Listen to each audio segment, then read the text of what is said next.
The season finale of Game of Thrones finished up a couple weeks ago, and I know this video's been delayed, but I recently got a new job. It's a huge step for me, and I'm grateful for those who continue to show your support and love for my videos. The Dragon and the Wolf. The season finale is one of the most conversational seasons yet. Starting at the walls of King's Landing, we see the full strength of the Unsullied and Dothraki army, as Jaime and Bronn reinforce from afar.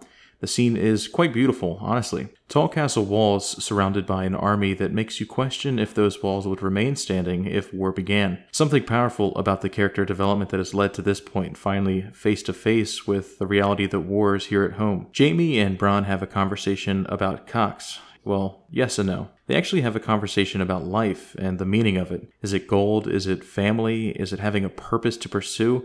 If so, what? Gold? Wealth? They very well document the limitation of man and what we're all doing standing here on this rock.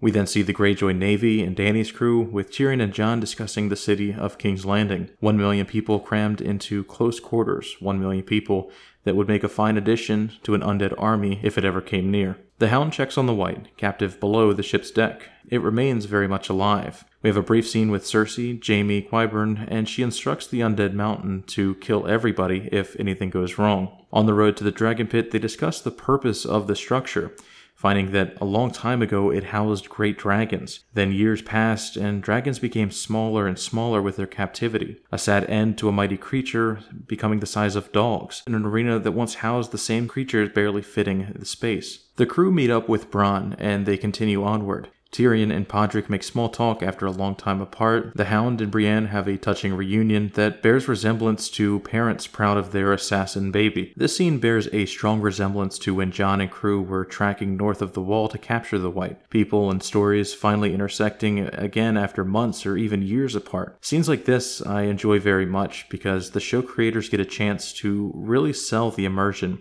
to make us feel the emotion of the characters, just how they react, a long-lost friend. They enter the Dragon Pit, and tension deafens the arena. The crew surrounded by Lannister forces, not knowing if this is a trap or not. Cersei and her forces finally enter, everyone making eye contact, and no words begin, waiting on formality. The Hound breaks this and walks to the mountain, finally seeing what they've done to his brother. Disregarding his appearance and what they've actually done, we kind of confirm Clegane Bowl here, and he finally leaves to get the White. Dany enters the pit on Dragonback, taking a decent size of the stadium seating, showing that her dragons are no longer the small dogs that this place is notorious for turning them into. She takes her seat, Cersei remarks about her tardiness, and Tyrion stands. As he begins speaking, Euron challenges Theon to retrieve Yara. Tyrion and Theon mock his insults, and Cersei demands he take his seat. Once the scene calms down, Tyrion continues and proposes a truce.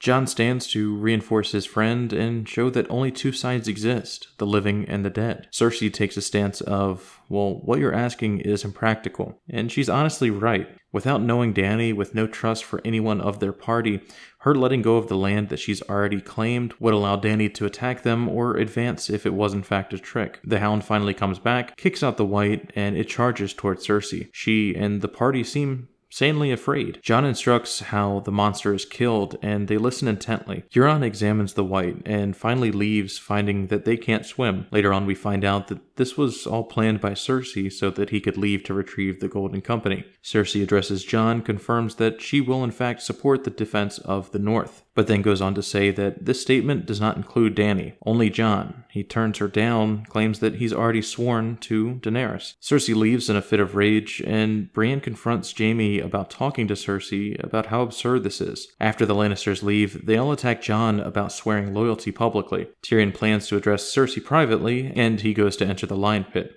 Before he enters, him and Jaime talk once more, similar to when Jaime helped Tyrion escape his fated death after losing the trial of combat. I half expected them to hug again, but I believe Jaime knew that Tyrion would only do this if he believed that he could convince Cersei. She confronts her younger brother about the crime of killing father, and how it left them open to attack and downfall. Tyrion addresses directly, challenging it with his own life, that this stigma of him wanting to destroy the family has never existed. He loved those children, he would never want to bring any harm to any of them. They talk about what they expect, and what possible resolve could come from all of this. As Cersei talks about protecting her family and positions her hand over her stomach while recapping the White charging toward her, This alerts Tyrion to the fact that she's pregnant. The scene ends once he says it aloud. They enter back into the arena, Tyrion first and Cersei following later. She announces that they will not stand down, but they will, in fact, join the fight and defeat the northern threat. The scene goes back north, Sansa finally receiving word that Jon has sworn the north to Dany. Littlefinger throws out the idea that Jon was named King of the North, and he can be unnamed, implying that Sansa would take his place. They start talking about Arya and her motivations for plans that she would want the crown for herself. This is the most aggressive that we've seen Littlefinger progress with his plan.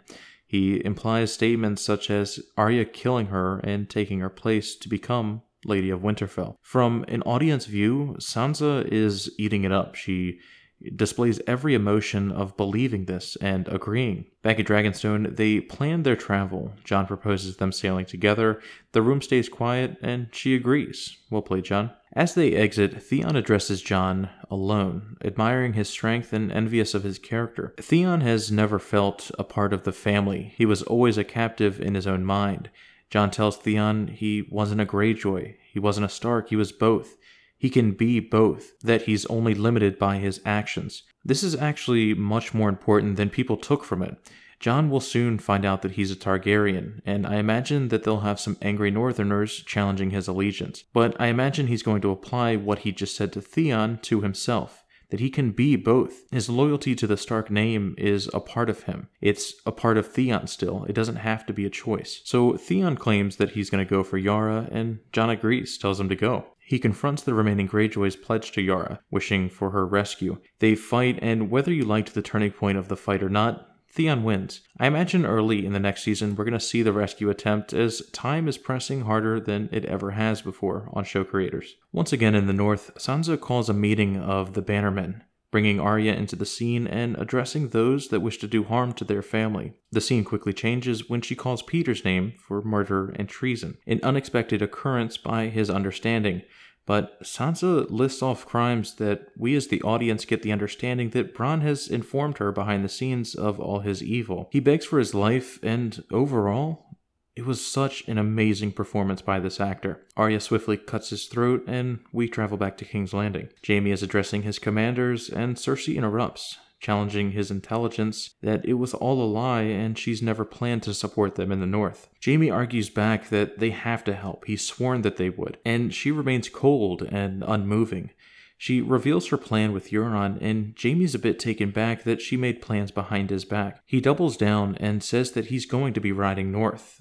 The mountain stops his leave, and the moment that Cersei nods for him to kill Jaime, I shot out of my seat. I thought no way it would happen until the second she bowed her head. Luckily, he called her bluff and walked out. We last see him riding, presumably north, covering his golden hand. As he leaves, snow begins to fall on the southern city, and we travel to Winterfell. We see that Sam has finally made it back, and together they discover the legitimate marriage between Lyanna and Rhaegar, meaning that Jon Snow is the rightful heir to the Iron Throne, and his name is Aegon Targaryen. As we witness the marriage, Jon enters the bedroom of Daenerys, and they make love for the first time. Although they are aunt and nephew, incest in the Targaryen lineage is a common practice. As they fade out, we see Tyrion looking toward the door, seemingly concerned, and many are puzzled. I believe overall this is just stressing the riskiness of this, while they try to convince northern lords to commit forces to a foreign ruler. Finally, we're taken to Eastwatch by the Sea. As Tormund and Beric stare into wilderness, the world turns dark, and the Night King's army emerges. They stop short of the wall and just wait. Suddenly, the White Dragon and Night King riding soar past, shooting a blue flame at the wall of ice. It eventually melts through, and the legendary wall collapses.